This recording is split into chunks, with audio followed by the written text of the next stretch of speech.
ديارنا موجود فيه جويس هاند ميد، عندها حاجات لطيفه قوي. المفرش ده عجبني جدا جدا، شكله لذيذ وعليه قيمه رمضان كده بشكل حلو قوي.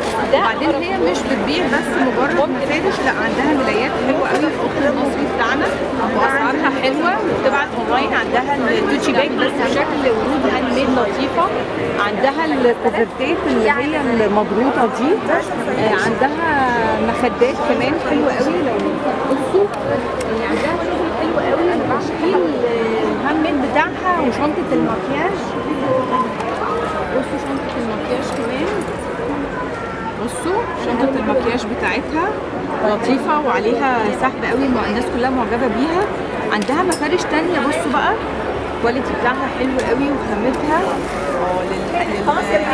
الحاجات الطويله، الترابيزات برضه شكلها حلو قوي، او على السفره شيك جدا وحلو، عامله له ورود شيش حلو قوي. زي ما قلت لكم بصوا بقى الملايات، هتلاقوا الكوليكشن ده هتلاقوا بقى حاجات لذيذه قوي. دي الملايات بتاعتها شغلها هي وحاجتها هي. هتلاقوا بقى مفارش كتير متطعمه بالحاجات بتاعت خير رمضان.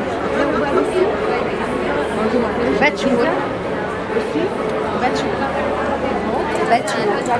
بصوا بقى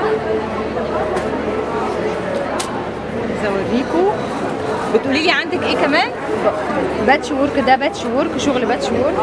بعمله مفارش وبعمله كفر سرير. دي كفر سرير حلو قوي، لو مش كفر سرير هيكون لطيف.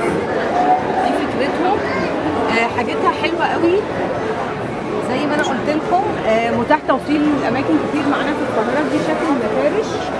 اوكي، ده كان ريفيو سريع كده علشان تتعرفوا على حاجات موجوده جديده موجوده في مصر بتتكلم حرف في ديارنا.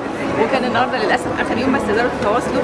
لا بكره السبت لو حد حابب يجي، بس ان شاء الله تقدروا تتواصلوا معاها على الرقم التليفون، تكتبوا كل الحاجه اللي انتوا عايزاها، وكلكم سبيشال اوفر كمان عشان متابعين القناه عندنا. واشوفكم تاني في ريفيو جديد من ستات ناجحه في اماكن ناجحه.